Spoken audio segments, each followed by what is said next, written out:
This video is sponsored by EduQuest online courses.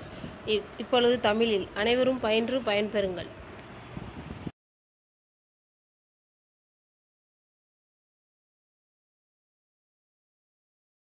The struggle to find courses that truly speak your language, it's finally over. Welcome to EduQuest, where learning is made just for you. At EduQuest, we bring you a wide range of online courses, from career building programs to skill boosting masterclasses, all in your regional language. Because we believe language should never be a barrier to success. Our courses are tailor-made after understanding what today's learners really need.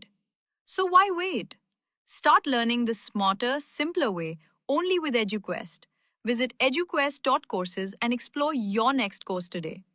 And hey, don't miss out on our exciting offers and promotions. Sir, அதே மாதிரி நீங்கள் சொல்லும்போது சொல்லியிருந்தீங்க, gold வந்து எல்லாருமே invest பண்ணுறாங்க, எல்லா தரப்பு மக்களும் வந்து இதில் வந்து இன்வெஸ்ட் பண்ணுறாங்க, ஒரு கூலி தொழிலாளி கூட.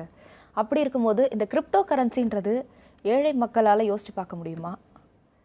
ஏழை மக்கள், நடுத்தர மக்கள், upper middle class, rich people, so இவங்களோட தர வரிசையில் கிரிப்டோ கரன்சி அப்படின்றது எப்படி இருக்குது? இந்த கிரிப்டோ கரன்சி அனைத்து மக்களுக்குமானது. ஸோ ஒவ்வொரு கேட்டகரி பீப்புள்ஸ்க்கு வந்து ஒவ்வொரு மாதிரி வந்து இது சப்போர்ட் பண்ணுது. அதுக்கேற்ற மாதிரி நம்ம ட்ராவல் பண்ணலாம்.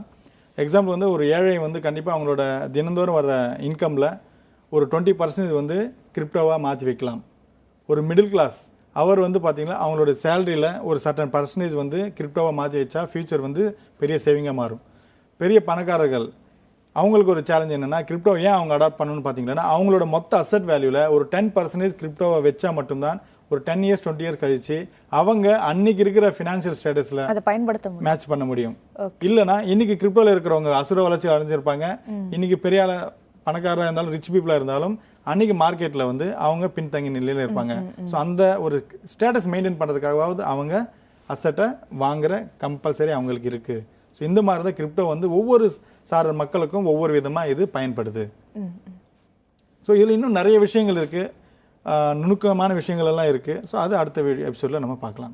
Okay sir. Sir, other countries okay sir. இப்போது இந்தியா பொறுத்த வரைக்கும் இந்தியன் கவர்மெண்ட், சென்ட்ரல் கவர்மெண்ட்டோட நிலைப்பாடு கிரிப்டோ பற்றி எப்படி இருக்குது? ரீசெண்டாக நிர்மலா சீதாராமன் அவங்க கூட இதை பற்றி பேசியிருந்தாங்க. ஸோ இந்தியன் கவர்மெண்ட்டுக்கு வந்து இதோட நிலைப்பாடு எப்படி இருக்குன்ற தெரிஞ்சுக்கலாங்களா? நம்ம இந்திய நாட்டில் கிரிப்டோ கரன்சிக்கு ரொம்ப சாதகமான சூழ்நிலை இருக்குது.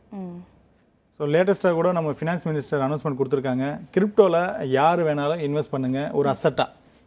நீங்கள் வந்து பணமாக இதை வந்து பேசக்கூடாது, ஒரு டிரான்சாக்ஷன் மோடாக பயன்படுத்தாமல் ஒரு அசட்டாக நீங்கள் யார் வேணாலும் வாங்கி வச்சுக்கலாம். ப்ளஸ் அதில் என்ன இன்கம் வருதோ அதுக்கான டேக்ஸ் வந்து 30% வந்து நம்ம ஸ்லாபை ஒதுக்கியிருக்காங்க. அதாவது ஒரு 1 லட்ச ரூபா நம்ம இன்வெஸ்ட் பண்ணுறோம்னா இந்த வருஷம் நம்ம 1 லட்ச ரூபா இன்வெஸ்ட் பண்ணிக்கிறோம்னு சொல்லிட்டு கவர்மெண்ட் டிக்ளேர் பண்ணிவிட்டு அந்த ஒரு வருஷம் அடுத்த வருஷம் நம்ம சேல் பண்ணுறோம், ப்ராஃபிட் எடுக்கிறோம். அப்போது 2 lakh rupees நமக்கு இன்கம் வருதுன்னு வச்சுக்கோங்க. அப்போது 1 லட்சம் வந்து நம்மளோட கேபிட்டல், இன்னொரு 1 லட்சம் வந்து நம்மளோட ப்ராஃபிட். அந்த 1 லட்சத்துக்கு ப்ராஃபிட் 30%. ஸோ 30,000 வந்து நம்ம இன்கம் டேக்ஸாக பே பண்ணிவிட்டு நமக்கான அசட்டை வந்து நம்ம எடுத்துன்னு போகலாம். இது இந்தியாவில் ஸ்ட்ராங்காக அங்கீகரிக்கப்பட்டிருக்கு.